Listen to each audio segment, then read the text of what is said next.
Hi, this is Ben with Fiddler Shop. Welcome to this week's Ask a Luthier. So this week I'm going to be answering our most asked question, which is, how do I install a parchment on my violin bridge? So this is something fairly easy to do. I'm actually going to be showing you two different methods.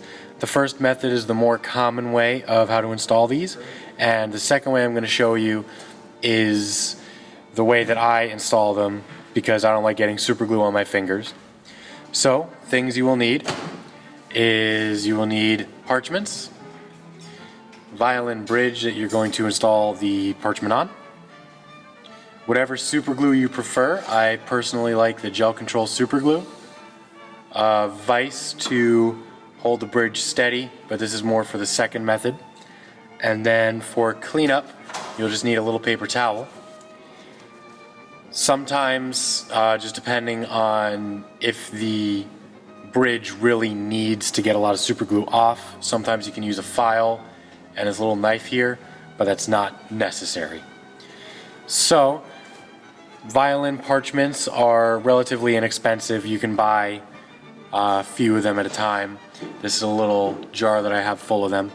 Now, some people use different things other than parchments. Some people will take old drum heads and they'll put a little hole punch through the drum head and use that as a parchment. I've seen some people even use fish scales, but the most common one are these little pieces of parchment which are actually leather. So we're going to go ahead and get started. The first method is the more common way. So this is the front of the bridge, so we're going to start with the back of the bridge. Now this is the side where a label would normally be, and if you were playing the violin, this would be the side that you see. The other side will be facing towards the scroll of the instrument. So what we're going to do is we're going to place this here. Now we're going to put a drop of super glue right where the E string is going to sit. Just a small drop, about that much. Now we're going to take our parchment. Now parchments have two sides. They have a soft side and a rough side. You want to use the rough side. The rough side is what is always going to be in contact with the glue itself. So what you do is you take roughly about a third of the parchment and you're going to place it on the super glue itself, and you want it to point up like so. Then what we're going to do is we're going to roll the bridge, and that's actually going to spread the glue to the other side as well. So I'm applying a little bit of pressure and I'm just rolling the bridge over. I'm using the vise to press against. It goes on just like that. Now if there's any excess glue around the bridge that's not under the parchment, wait for it to dry and then you can clean it up. Or you can just wipe it off with a paper towel immediately and you're fine. But sometimes you have to clean it up, and that's when I would recommend using a file, or if you're very comfortable with it, a knife. But if you use the right amount of super glue, there shouldn't be any excess whatsoever. So that's the first method to installing it. Alright, so now I'm going to show you the second method. I have the bridge again without a parchment. So this is the method that I use because I don't like getting super glue on my fingers. So what we're actually going to do is we're going to take the vise here, we're going to open it up. Now inside my vise I have a little piece of cloth that I cut to fit it, because sometimes if you tighten the vise too much, it can actually indent the bridge, which you don't want. So we're going to take it this way. Now the way that I put this on is the E string is over here and that's the G. I'm going to go ahead and tighten this. Now we're not going to make it too tight, but just enough to hold it in place.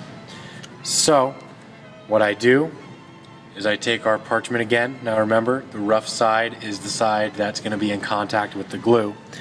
Now what I do to make it a little bit easier is I go ahead, I take the parchment and I bend it. I bend a third of it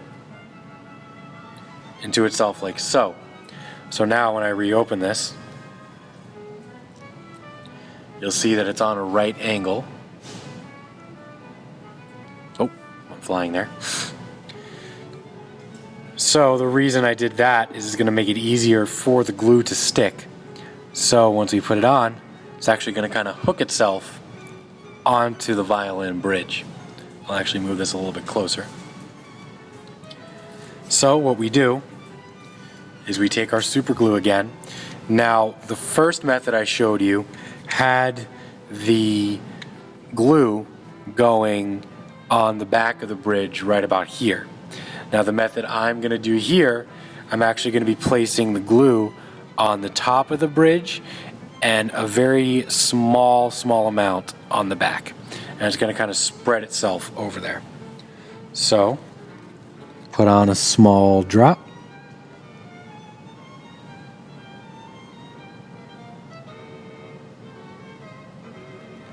That's good. Put the top back on, we don't want the bottle to dry. Now, we take our parchment, place it on the bridge. Let me get my finger out of the way here. Now what I'll do is I will take the file here and I will press it along the back and the top and kind of rub it like so.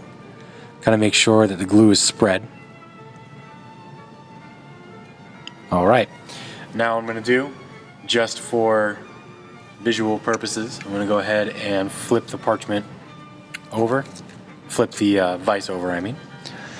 And I'm going to put another tiny drop on the other side. Maybe a little bit more. Like so. Have a little bead of glue on there.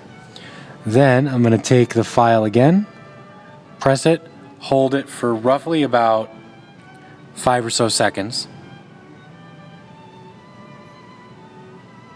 Okay. Then we take a paper towel, wipe off the excess. All it needs is about 30 or so seconds to dry. And there we go. We have another parchment installed. Now we are going to have to clean up a little bit around the edges here along the parchment, which I said once again, you can use a knife if you're comfortable. You just kind of scrape it off, or a file. You don't want to do this too much because you don't actually want to dig into the bridge. You just want to remove the glue. But that's pretty much it. Those are the two methods to install a parchment. I'm sure there are plenty of other ways to do it, but these are the two ways that we do them personally at Fiddler Shop.